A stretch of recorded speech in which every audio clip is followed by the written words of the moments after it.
Hello and a warm welcome to you all to this special webinar on trade and investment opportunities between Australia and India post-COVID-19 and beyond. To begin with, I would like to show my respect and acknowledgement to the traditional custodian of the land, of elders past and present on which this meeting takes place, and to all other places from where the participants are joining us for this webinar. As you know, India and Australia are two powerful democracies, and that has had a strong relationship since long. But in terms of trade and investment, there is much needed to be done. Last week, the Australian Prime Minister Scott Morrison and Indian Prime Minister Narendra Modi had their first virtual meeting, which signals a new era of Australia-India relationship. To discuss the possibilities and opportunities, especially in trade and investment, it is a pleasure to have eminent guests from India and Australia joining us. Our panelists today are Ms. Michelle Wade. She is the Commissioner to South Asia, State Government of Victoria. Mr. Mike Moignard, former Senior Trade Commissioner for South Asia with Australian High Commission in New Delhi. He is the Director of East West Academy Private Limited. Honorable Deepak Raj Gupta, MLA. He is the Assembly Member in Australian Capital Territory. He is also the ex-President AIBC ACT Chapter. Ms. Louise McGrath, she is the National Manager, Business and International Advisory Services, Australian Industry Group. Mr. Stephen Manallack, he is the Chairman of Genesis India Horticultural Collaboration Project 2019. He is also the former President AIBC Victoria. Mr. Aloke Kumar, he is the CEO of Thornbury Theatre, Melbourne. Monish Ahuja, he joins us from India. He is the Managing Director of Punjab Renewable Energy Systems Private Limited. Ms. Molina Asthana, who is a co-collaborator here. She's the principal at Swarup Asthana Lawyers and Business Advisors. She's also the Victorian convener of Asian Australian Alliance. Mr. Vijay Kumar, he is a water and environment specialist working with the Australian Water Partnerships as the South Asia representative. And of course, Mr. Manoj Kumar, who's the Director of Clean Technology Equipment Private Limited, Australia. He is the chairperson of Subcontinent Friends of Labour in Victoria. It is Manoj's initiative that we have been able to organize this webinar. So thanks for that, Manoj. We have many guests joining us from the industry to listen to our panelists. I would like to acknowledge the presence of Victorian MP Honorable TNQ. He is the member of Legislative Council for Southeast Metropolitan Region. Our other esteemed guests joining us are Neeraj Nanda, Sandeep Khurana, Jagannathan, Arvind Sharma, Sanjay Sethi, Jai Singh Dikshit, Mukund Puranik, Arif Bashir, Manish Nathwani, Sanjeev Rao, Sri Kasturi, Nitin Gandhi, Simon Wilmot, Sanjeev Sahni, Abhishek Mukherjee, Anil Pandurang Gande, Jasweer Gill, N. Jawahar, Abhishek Anand, Rajan Varshne, Saurabh Tongia, Dr. M. Singh Bagavalli, Ashish Puntambekar, Manish Dalmia, Navneet Jain, Sumit Jindal. I thank you all for taking out time to join this webinar. My apologies if I have missed any participant's name here. I'm sure there are a few more who have joined in later. Last but not the least, I would like to thank our partner, South Asia Pacific Affairs Council, Asian Australian Alliance, Council of Australian Postgraduates Associations, Clean Technology Equipment Private Limited, and media partners, Bollyos.com and Neeraj Nanda's South Asian Times. So I won't take much time now to get onto the discussion. We'll move on and I'll pose questions to all our panelists. And once this discussion is over, I'll open the floor for question and answer session. But to set the tone of this webinar, I would like to start with some key indicative points regarding Australia's approach towards India through Department of Foreign Affairs and Trade's focus areas that has been outlined in an extensive report, An India Economic Strategy to 2035. Do go through the report for an in-depth understanding of these points. And some of the main points which I think is important for our today's discussion is firstly, the opportunities for Australian investment in India are significant. Out to 2035, India's policy framework on foreign investment will continue to open, its business environment will continue to improve, and its growth story will provide an active diversification strategy for investors. India is keen to attract foreign investment. It has made substantial progress in liberalizing foreign investment policy settings. However, India will need to further liberalize investment frameworks and be willing to offer greater certainty to investors if it is to attract the capital required to boost productivity, create employment opportunities, and deliver real improvement to living standards. Australian direct investment in India is underdeveloped. The converse is also true. So major investment opportunities are emerging or will appear in a range of sectors that match Australian strengths. Similarly, there is a potential for a large-scale direct investment in Australia, including to address security of supply in support of India's energy and infrastructure needs.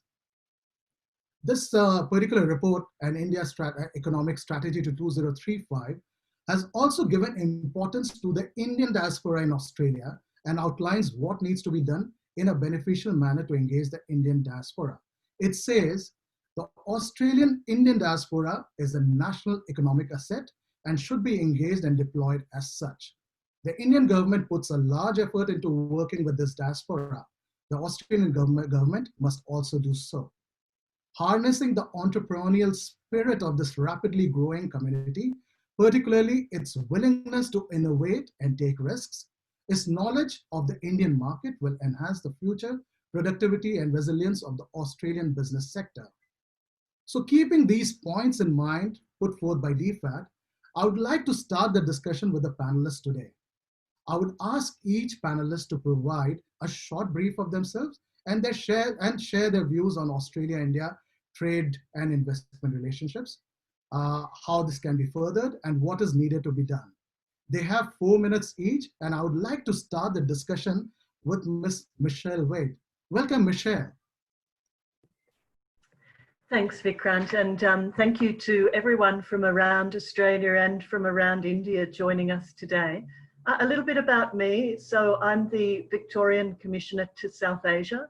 I've been based in India for about 2.5 years. I've actually returned to Australia now during the COVID period, but I'm very much looking forward to be back.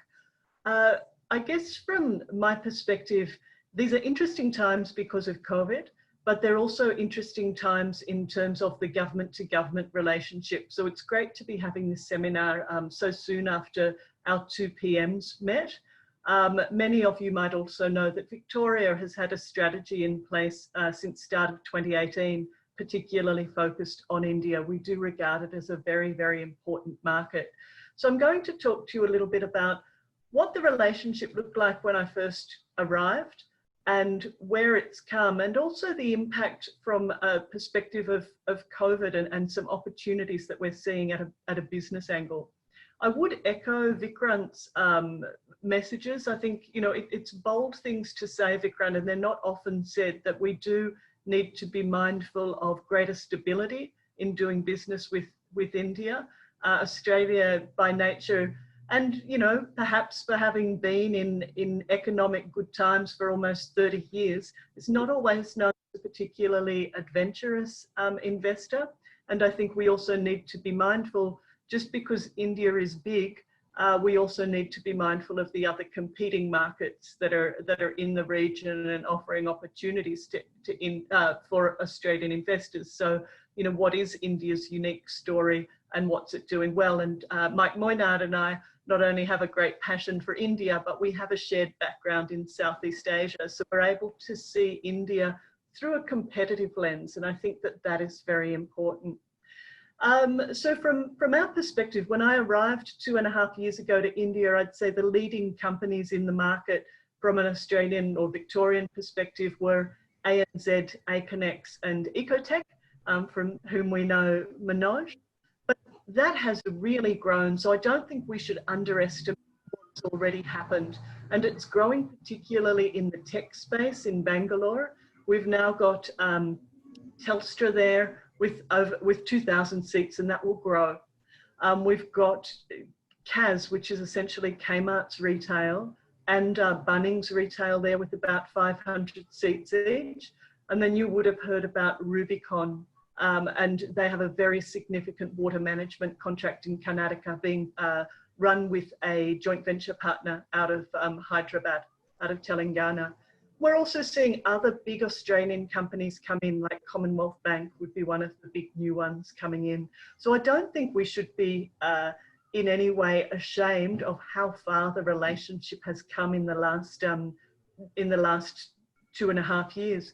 From a retail perspective, we've got the likes of Forever New with about 60 retail stores there. We've got leading Australian brands like Swiss Wellness and Cotton On starting to sell into India, as well as smaller companies like Goat Soap and Orgran. So my line about India, and the reason I'm so pleased to be working there at the moment, is the market is really coming along. I say it's not what it was 5 years ago, it's not what it was 3 years ago, and in 3 years it will be another different market again.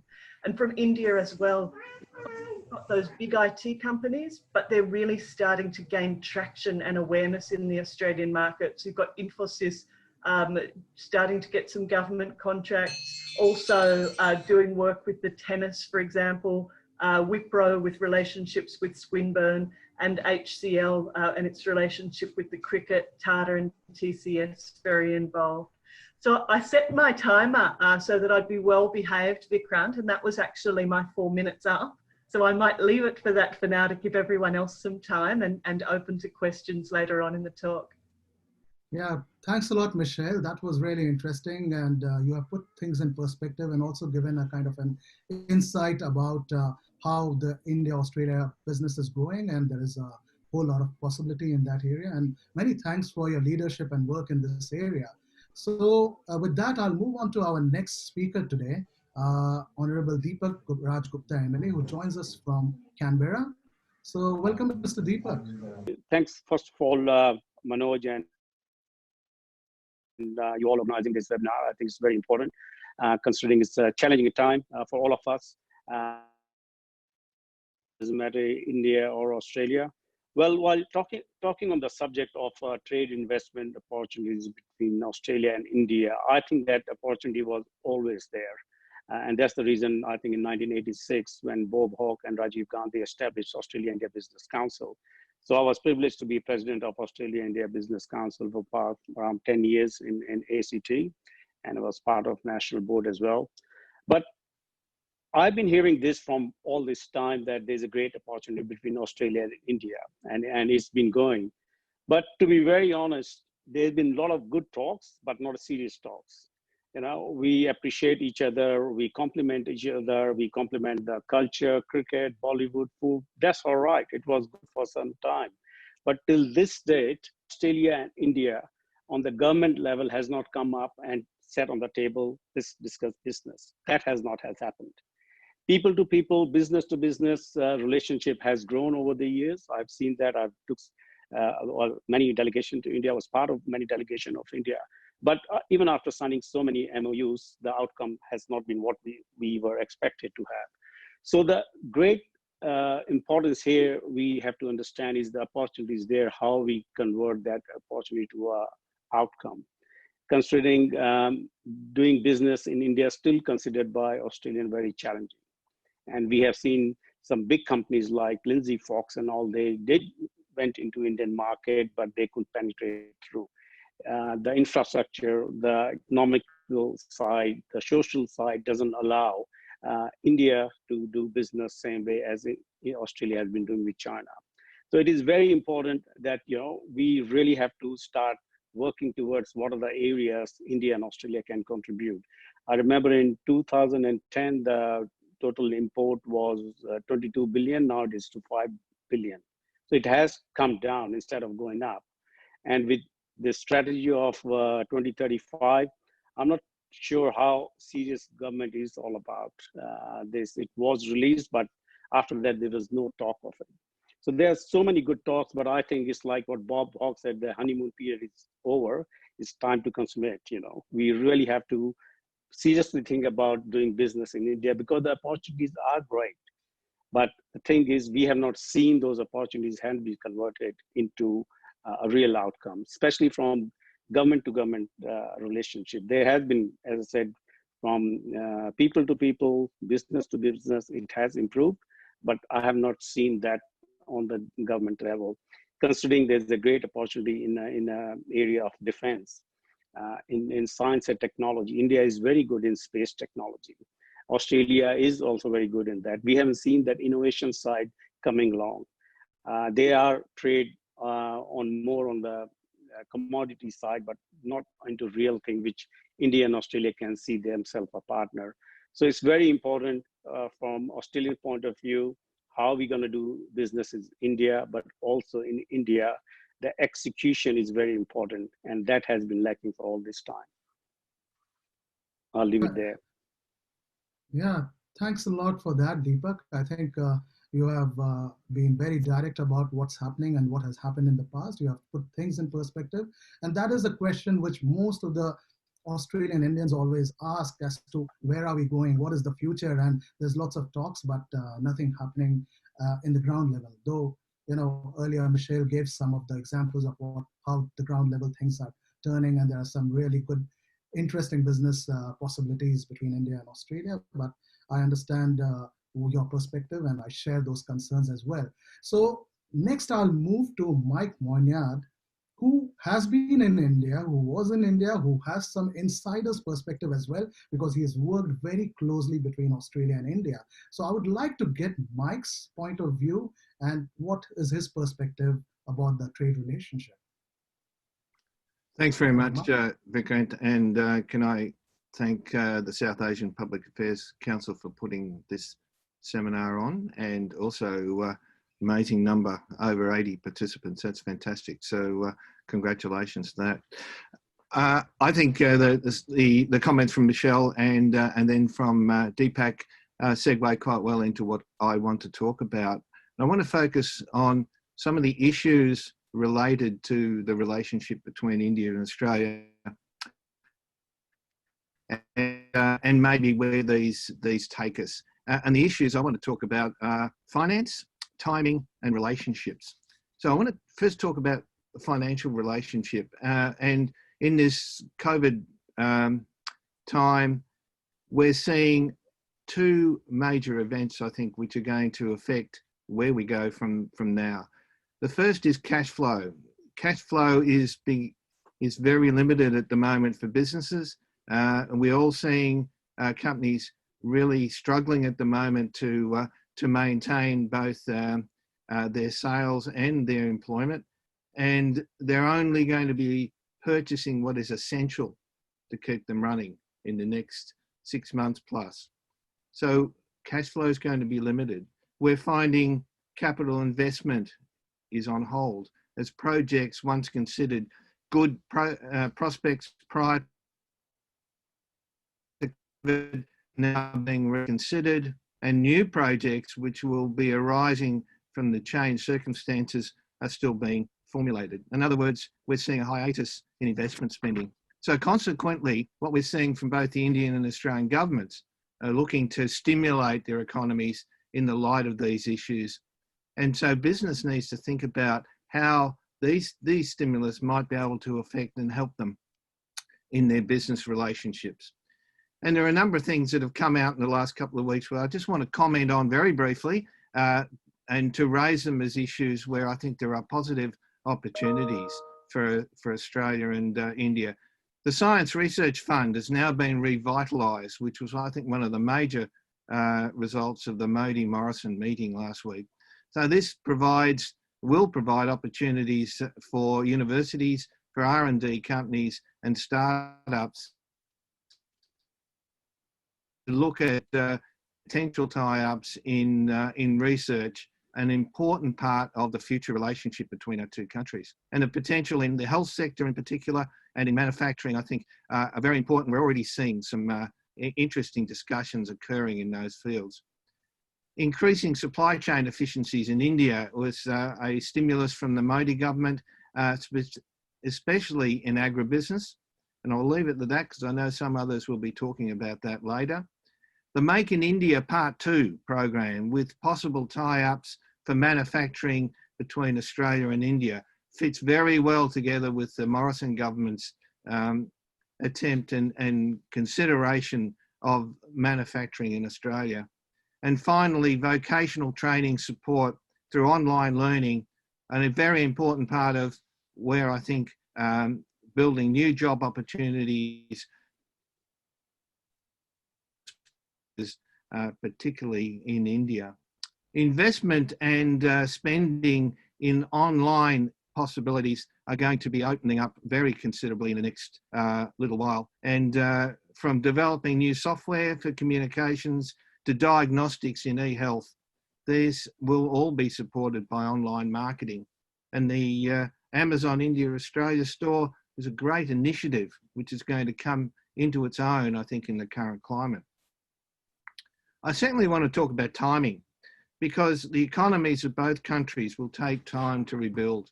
Governments will need to maintain support the economy for some time to come, and restrictions will continue to apply, particularly with regard to travel. The restoration of travel to pre-COVID levels will be many months away. So therefore, international student and tourist rebounding is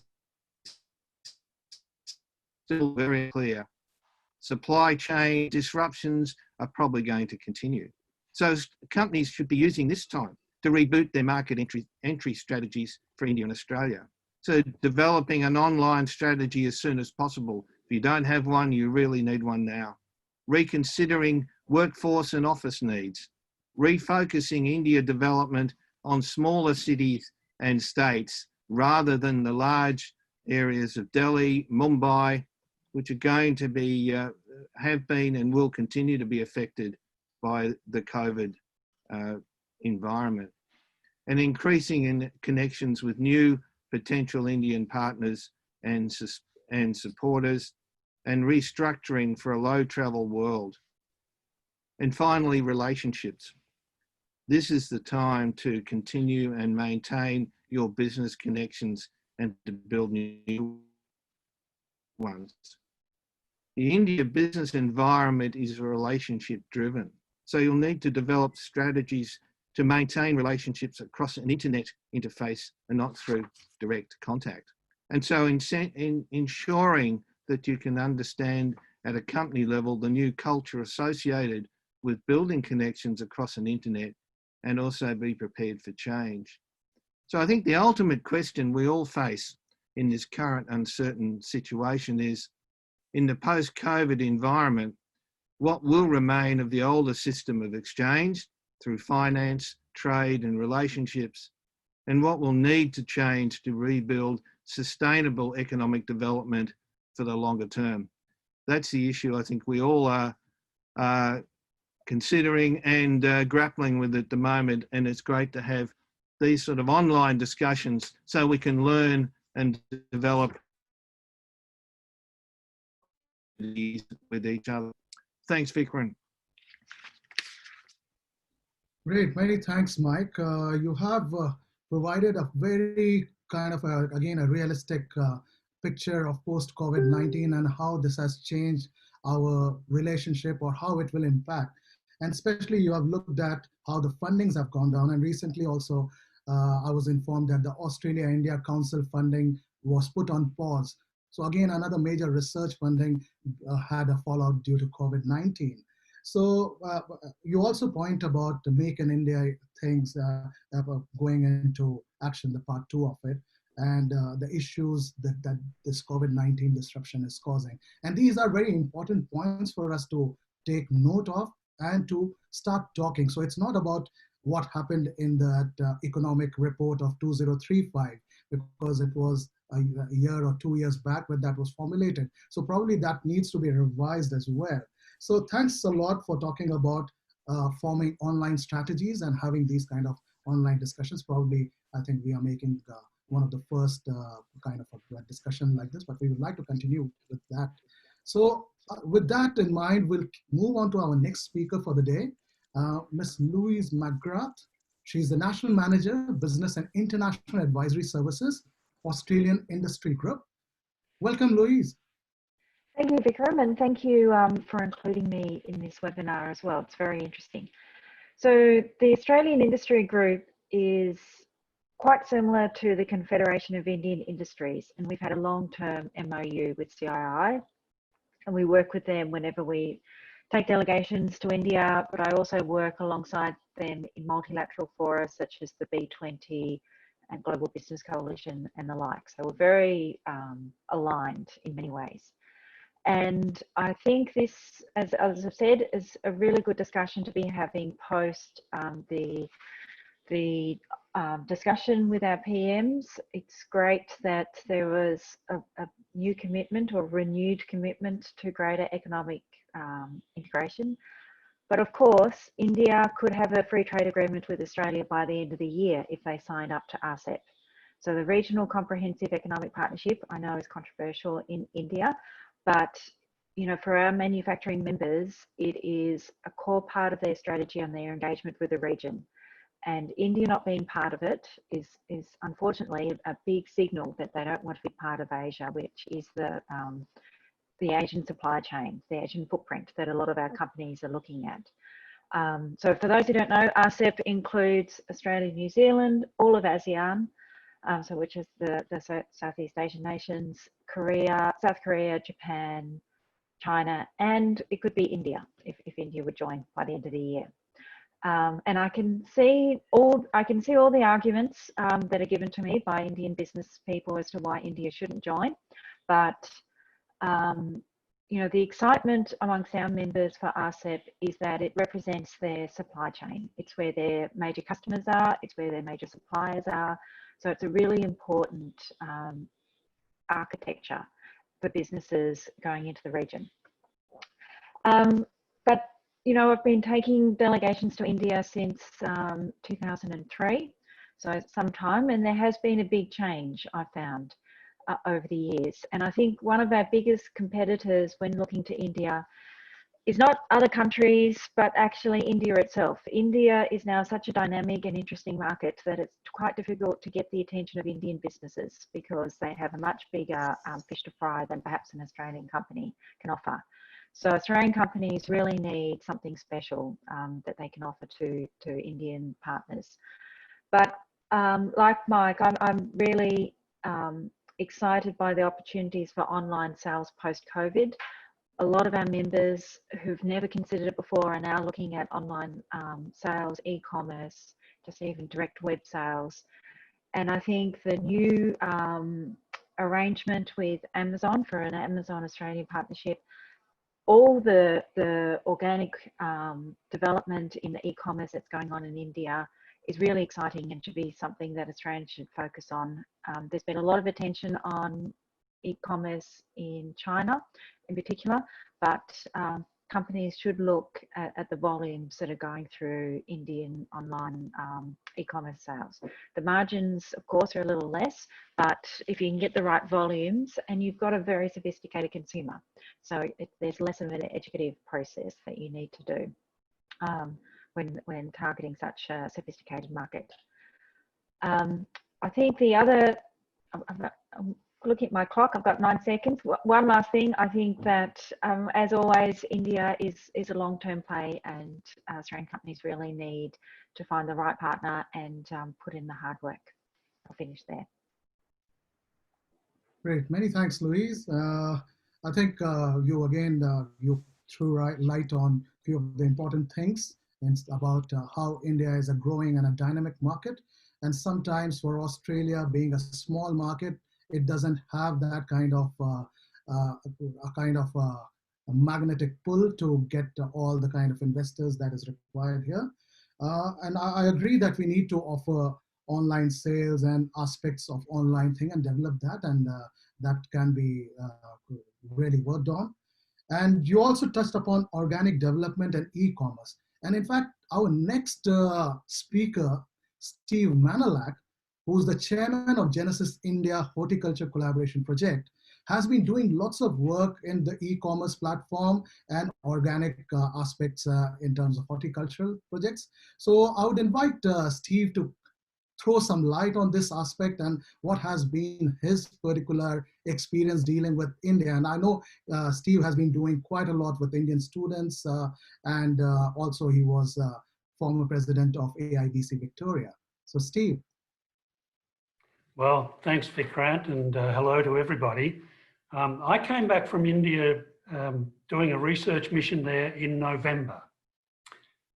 And I was very excited about the specific opportunities in horticulture.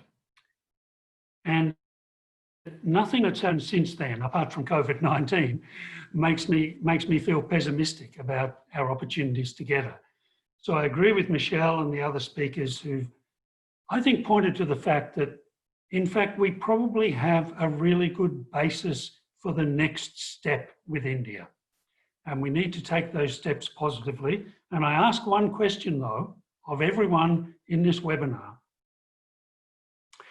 Do we see trade as just a transaction? Or do we look to it as forming a deeper, longer relationship?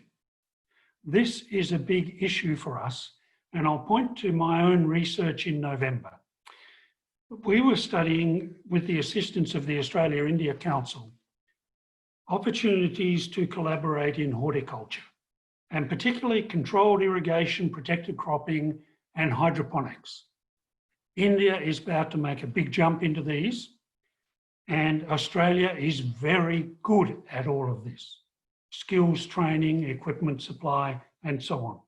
And I think there are opportunities, but unlike the Indian Economic Relationship to 2035 report that looked at 10 states, which I think fundamentally is too many, by the way. Do we have the capacity to deal with 10 states at once? I'm not so sure. So we focused on two that I think are very productive for Australia, Tamil Nadu and Maharashtra. And both have major agribusiness horticulture sectors that are looking for this kind of upgrade. And we got invitations in both, which we've brought back to establish some Australia-India joint ventures. So that's very positive. And you know, I think a lot of us actually overlook Tamil Nadu. This is a city, this is a state that's got 4 major ports, 4 airlines, 4 airports, 4 major ports. It's got a great education system. It's the second largest state economy in India. So I'd like that to be on our radar along with Maharashtra. And I think the opportunities are really strong there. The second thing that happened, the creation of the Amazon Australia store. This in a way could be a small thing, but I think it's a big thing. Amazon India is growing fast. And you think about it, the millennials are driving the changes in retail. Who are the millennials? Anyone aged 21 to 37, 38, 39, somewhere there. In India, there are 450 million of those. This is a big number. This suggests generational change on a scale that many countries have never seen. And I think the Australian store offers our FMCG companies a great opportunity to do some good, effective market research in India. It's not the only thing to do, but it's not a bad start. And I congratulate Austrade for doing it. I'd also like to thank the Victorian Business Office in Bangalore. They were a great help to us on our horticulture mission. And I'd say to anyone looking to go to India, you've got to involve your local state representatives in India and Austrade, and then get the best strategic advice you can. So that's my message. And my question at the beginning was, do we see trade as just a transaction, or do we want it to be a relationship? Because the answer could be the key to building a further relationship with India. Thank you so much. Great. Thank you, Steve. That's a very interesting point and a question to ponder upon. And probably some of our panelists would like to focus on that question. So our next panelist today is Mr. Aloke Kumar. He is the CEO of Thornbury Theatre, Melbourne. So welcome, Aloke. Thank you, Vikrant. So Aloke, feel free to put your views here. Yeah, actually, I'm really pleased to see this memorandum of understanding that is signed in vocational education and training. Well, I've been in this industry for nearly 12 years. I've seen the ups and downs and everything about the education industry. What the government is talking about today, because there are only few things that Australia has to offer to India. There are a lot of things that India can offer to Australia. But few things that India can offer, like Australia can offer to India is one of the biggest would be the vocational education. And I have been doing work on this thing from last 4 or 5 years already. Last year I had we went for a seminar to Karnataka. We met almost every polytechnic. We also looking at ITIs. So what we are trying to do, we have partnered with one of the TAFE, that is Melbourne Polytechnic. So what we are trying to do, we going to different polytechnic, looking into their curriculum and looking into our curriculum. What we realize that India has more of theory, and we are more holistic approach. We're trying to create a gap training, like for example, a 3 months or 6 months gap training, where the skill that Australia has can be even taught to the ITIs or the polytechnics. So we have already done a lot of things in this one. Apart from this, we also went to Bahrain. Our branch is also in Bahrain. So similar structure, and what government is talking about, and it's going to be really profitable. Understanding the fact that education is the third largest export for Australia, and it generates nearly $40 billion. And the government actually needs to be more focused on education sector, because we have seen this sector has been neglected or not been handled properly in a lot of years. And it's time, with two countries coming together for the business, trade and deal, we should focus more into education, and this can create a lot of job opportunities, a lot of revenue economy for both the countries. Thank you. So thanks a lot for giving your point of view here and talking about also about the vocational educational kind of relationship that India and Australia has. All right, so we are going to Colonel Monish Ahuja. He's, as I said, the Managing Director of Punjab Renewable Energy Systems Private Limited. Welcome, Monish. Thanks, Vikrant. Good morning from Mumbai, India. It's a pleasure to be here talking about what we do and trying to find synergies in what we can do in a short, medium, and a long term between Australia and India. I'm the promoter managing director of Punjab Renewable Energy. It's a company headquartered out of Mumbai. We work on a pan-India basis on renewable energy, and more importantly, agri-residue-based bioenergy segment. So we take the farm waste, agri-waste, and multiple forms of bioenergy, starting from electricity, heating and cooling in terms of steam, densification of this biomass to briquettes and pellets. On a B2B basis, replacing fossil fuel for industrial boilers across sectors, pharma, tire, rubber, dairy, you name it, all industrial steam requirements. Taking it ahead into conversion to the gaseous and liquid fuels, biofuels. So we convert it with our partners into compressed biogas, bio-CNG. We also convert it to drop-in fuels. So directly you could convert this agri-residue into petrol, diesel, aviation fuel. It's also converted into the second generation, third generation ethanol, which is a mix into the transportation fuels. So there is a gambit and plethora of projects which you can do with this farm waste. What's particularly important is when we look at a trade to be built, it has to be built on sound foundations of equality between both the economies. And the sustainability aspect is crucial. It has to be a win-win for both the sides, both the governments and more importantly, the people engaged. So things which come to my mind are sustainable energy, water, which is a critical aspect globally, waste management. You look at finance, somebody had mentioned, so a banking relationship to start, where low-cost finance could be available for both the economies to engage. Education and training is an important aspect. And something which is very dear to both our countries is sports. You look at cricket, you look at hockey, you look at our sporting and cultural engagements. I think that surpasses anything else that we do. So as a combination of everything, if we can have people to people connect to increase, there is a good meritorious case of working together. Our prime ministers have spoken last week and have set the tone. And I think it's a very apt time that this webinar is being held. What we can contribute or what we can bring to the table is good practices of utilizing and working in the agri space, utilizing agri tech, converting agricultural residues to multiple forms of energy.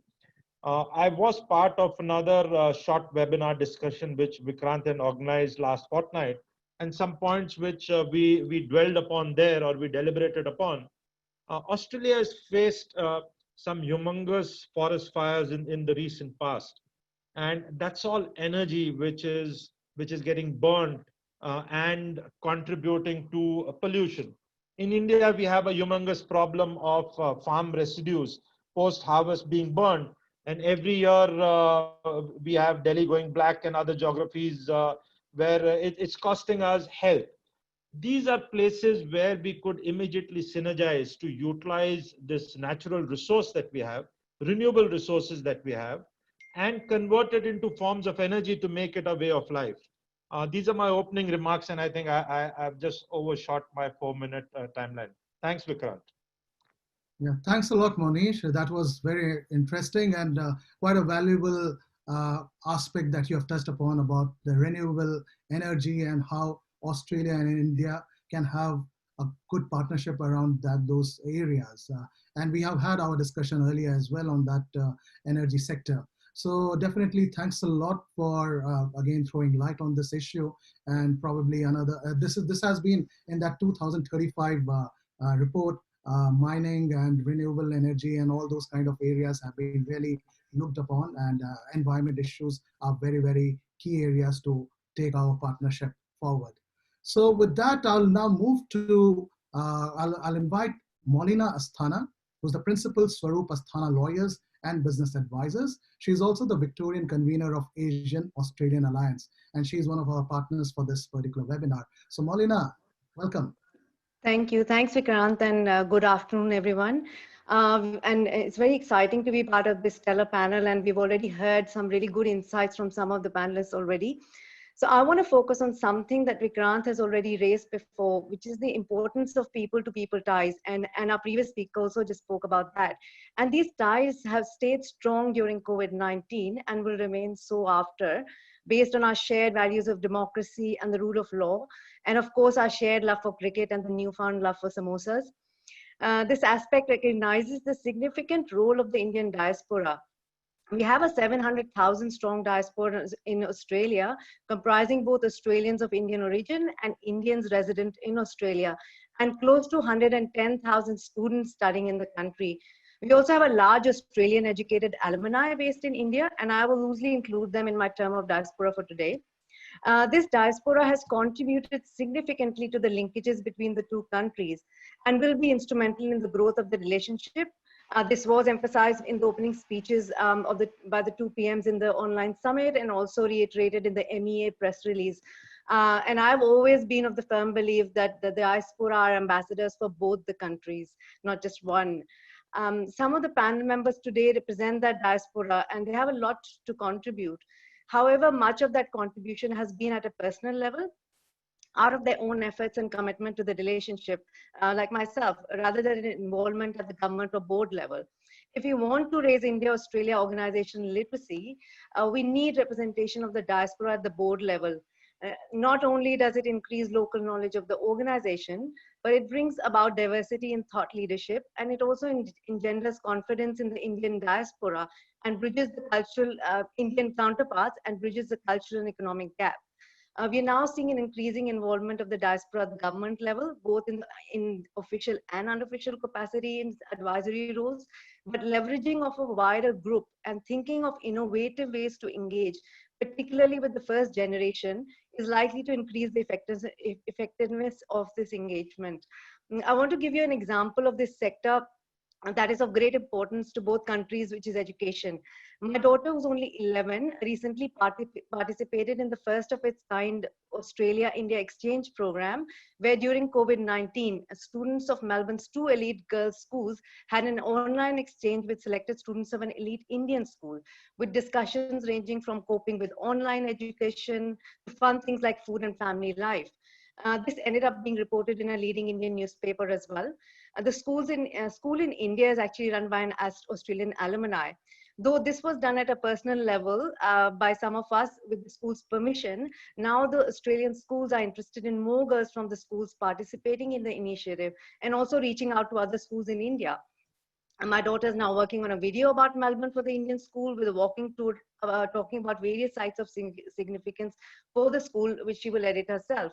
The school is also looking at doing other online engagements with experts from India. So this is just one example of engaging with the first generation. The boundaries are infinite.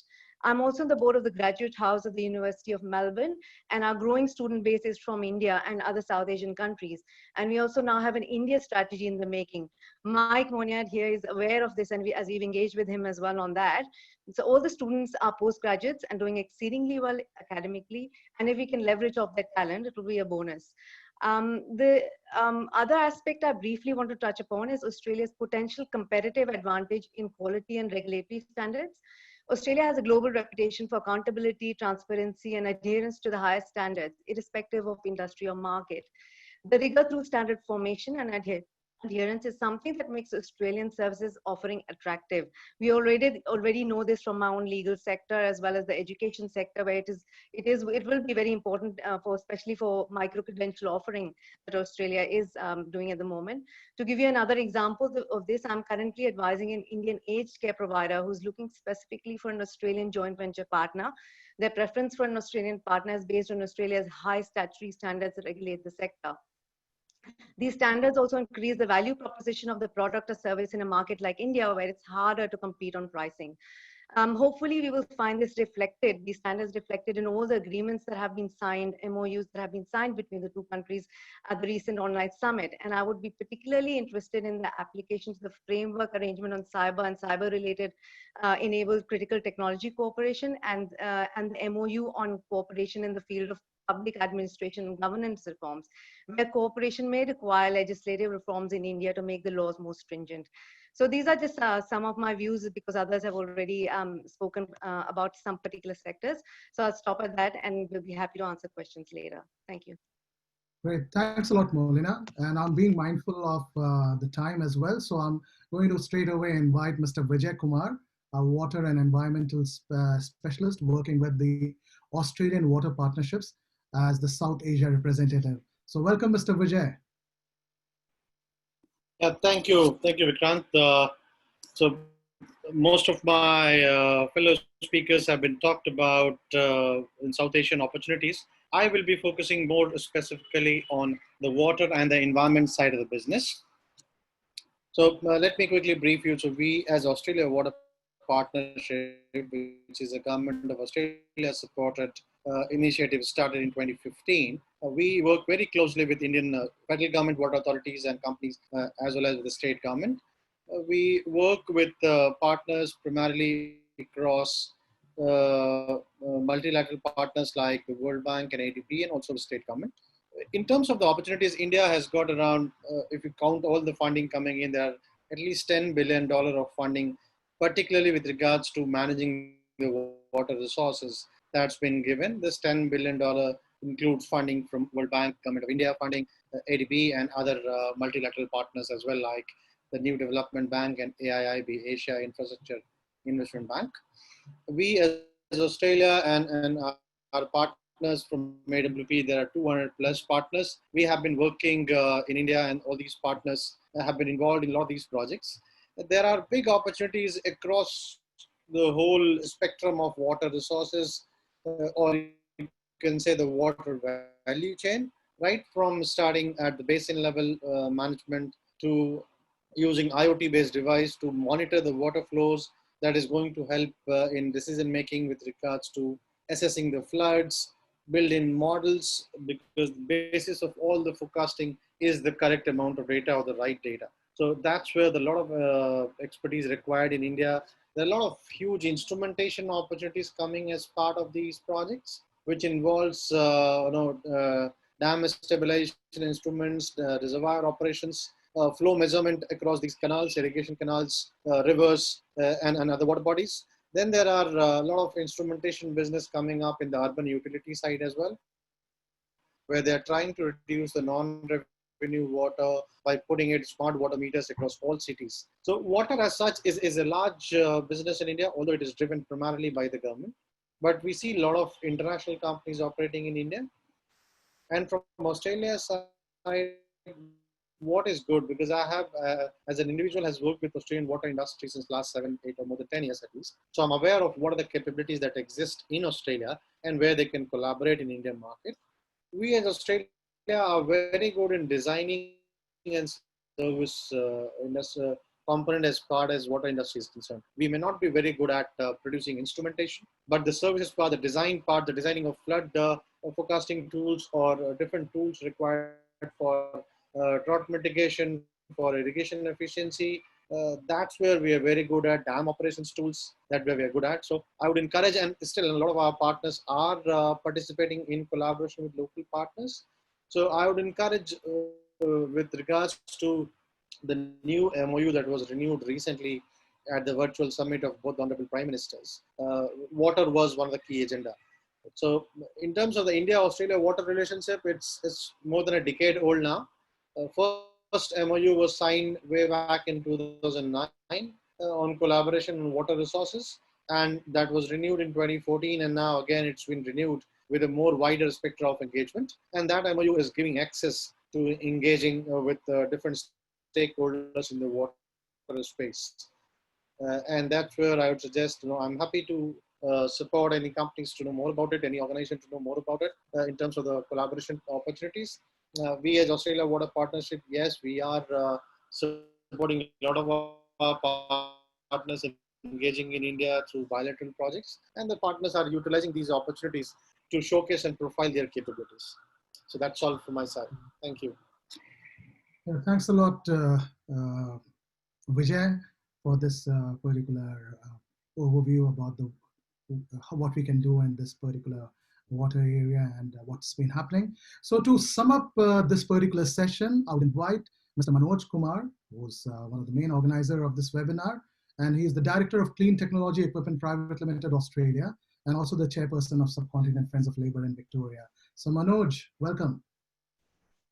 Really, most of the speakers and distinguished guests, they have spoken well following the virtual meeting of two prime ministers and what are the documents discussed and signed. And it has been noticed that both government, they have committed a strategic partnership, because with the strategic partnership, they want to have a long-term growth in terms of trade and investment. It looks like a defense sector, science sector and technology sector, there is a good opportunity. Then mining and critical mining processing sector, then mining machinery sector, there is a good opportunity for Indian companies to adopt Australian mining machinery and all that. Our already many speakers have spoken on e-commerce and use of e-commerce for the business as well as for the education. Our another speaker, Steve Manallack, he has discussed on the opportunity of agriculture business, how India could learn much on the Australian agriculture technology and boost their boost business in agriculture sector. And scientific equipment and environmental sector is also a very key point in the business, where Vijay and I think Monish Ahuja has discussed environment, water resource management, and clean energy sector. My another small things to most of the audience, because my expertise is small to medium businesses I have dealt. I went to India in 2005 to promote Australian company, and I started export from zero onwards. And within 15 years, 17 years, not 17 years, within 13 years, we just pushed out American and French company. They had a monopoly over there, and the reason was there. You need, if you are a small to medium business, medium level business, you need to find a good partner there. That's it. You give them a good offer and you give them good support, they will do business for you. So if you want to do good business in India, and even Indian people wants a good business in Australia, their company is small, and then you need to find out a good partners. And this is the very good export mantra, because I have done in 15 years and it is so nice, it has worked, and I think if it has worked for us, it will work for everyone. So to conclude that, there are opportunities in various sectors, and what Deepak has said, the government has to be serious. Yes, both Prime Minister discussed on the virtual summit. Now both government is serious and our relationship is serious. We respect each other and we have to be positive and we have to move forward after COVID-19. Thank you. Great. Many thanks, Manoj, and all the panelists for sharing their views on this issue. I think the Australia-India future prospects are really good. Of course, the COVID-19 issue and the challenges that we are posed with will also streamline new avenues and a new way of thinking. So we must gear up to do our best to make the partnership between the two countries stronger. I will now open the floor for question and answer session. Molina, I'll request you to open the mic of all the panelists so that they can respond immediately. And the first question will be by the Member of Parliament, TNQ. So Molina, if you can unmute TNQ as well. Thank you very much. Thank you very much once again for including me in this. I have learned a lot, and thank you for the panelists for such a very enlightening discussion. I have some question. The COVID-19 present a lot of challenges, also opportunities. It's coming out of the geopolitics. It comes out of the supply chain disruption. But having heard that Australia and India have had a lot of MOUs attempts in the past, but nothing much coming out. Actually, in some aspect, is going down. It's very surprising because we share the same language, more or less in the Commonwealth, and a lot of overlapping interests like science, technology, like renewable energy, water, raft, and also flood, particularly in climate sciences, and so many things. So I don't know why in that period between Australia and China, there's a lot of development in trade, and there is such a slow progress between India and Australia. And the second question is, in the immediate future, there will be a lot of cautions about the investment, financial investment, and cash flows. So what could a government do in terms of stimulus, and particularly from the point of view of a state government like Victoria, just to help boosting this along between the two countries? Thank you. It's Michelle here. Would you like me to answer? I might answer the first part, thank you, and thank you for participating today. It's an interesting time for us to look at the things like the MOUs and the relationships. One of the things I'd say about India and MOUs with India and other democracies is that we actually need business to enact some of the work behind these, and not necessarily the government. So one of the emerging MOUs that we have, it's been growing for some time, but it's becoming more valuable during COVID because of consumer behavior, is actually around the mobile gaming industry. So you can imagine that's an industry quite a lot in demand. And instead of us creating a relationship between Karnataka and Victoria government, we chose to create a relationship between the two national games associations, which happen to be located in Karnataka and in Victoria. So I think I'd say as we progress the relationship, we need to look more at where those MOUs should take place, and them not necessarily being government to government relationships, in order that we get genuine traction. So I'll leave it at that for now.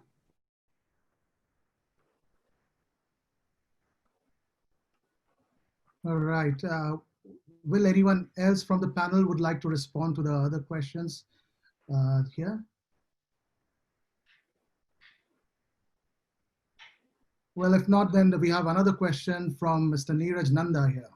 India has been, which is a fact, that India has been reluctant to sign a free trade agreement with Australia, and Australia is very eager. So whenever someone comes from India or there is a business talk, I always ask this question: how much is this thing a hurdle in our trade relations, trade and business relations? Because Australia has so many things to sell to India, which it can't sell actually, because in the absence of a free trade agreement, and which it has with many other countries. This is one and very short question: how Australia can help India in the health sector, because the recent COVID crisis has shown that India really needs to improve and make its health issues very vibrant. So these are my two questions.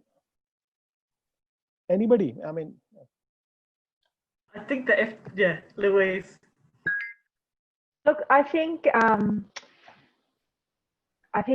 all politicians like to sign things, and free trade agreements involve a lot of signatures, so they are very attractive to governments. Why does business like free trade agreements? Well, it has a very important head-turning effect. It gets attention from the business community that this is a deep relationship and a strategic relationship. But also, free trade agreements do give business some certainty in rules of trade and how they can access the market. The thing that kills investment and strategic sort of strategy into a new market is uncertainty. So free trade agreements give you a set of rules that have been agreed and well thought over, that companies can look at and can rely on. And we've used it. I mean, our old allies and trade partners, the US, Japan, we've used the rules in free trade agreements to ensure that SMEs in particular have continued access to a market regardless of what else is going on. So they're really important to give that certainty to companies, and especially to SMEs, because there's a cascading effect of the strategic alignment, the ceremony and the brouhaha, but then behind that, to make it worthwhile, all levels of government then dedicate a lot more resources into helping companies to work together and to get into the market. So I can't overestimate just how important it is. Yep, thank you. To have that head-turning effect. Thank you. I'd just like to make a couple of comments. One, having worked in government for a long time, the importance of the trade agreement. I agree totally with Louise. It is a head-turning situation, and people will focus more on, I think, the relationship once we get the trade agreement. But at the same time, it has to be effective. And I think the issues that have been part of the discussions are really important. They do need to be resolved.